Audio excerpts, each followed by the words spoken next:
Welcome to this session of 2 hours and 2 minutes, your doorway to all the news from around the world that you need to know. Here are your top stories. Police fired smoke canisters into a crowd of about 400 demonstrators, including families with children, in Ferguson, Missouri, Sunday night. The people were protesting against the killing last week of an unarmed black teenager by police. Police drove into the protest area in armored vehicles and shot smoke canisters at watching media representatives during a protest that had until then appeared to be peaceful. Indonesian rescuers Tuesday expanded their search for 2 Spanish men still missing after a tourist boat sank at the weekend.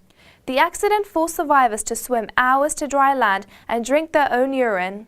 The boat, which was carrying 20 foreigners and 5 Indonesians, went down Saturday after being hit by a storm and running into reef as it traveled from Lombok Island to Komodo Island.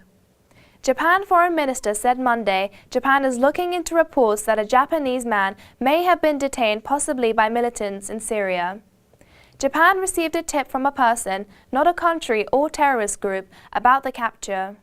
3 investigative task forces have been set up, one in Jordan, another in the Prime Minister's office in Tokyo, and another on international terrorism at the National Police. A commander said renegade General Khalifa Haftar's Air Force was responsible for strikes on militia in Tripoli on Monday.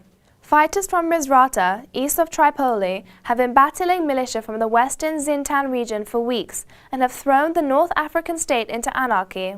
Zintanis and Misratis worked together to topple Gaddafi but have fallen out since. And that was all for World in 2 Minutes, brought to you by trtworld.com.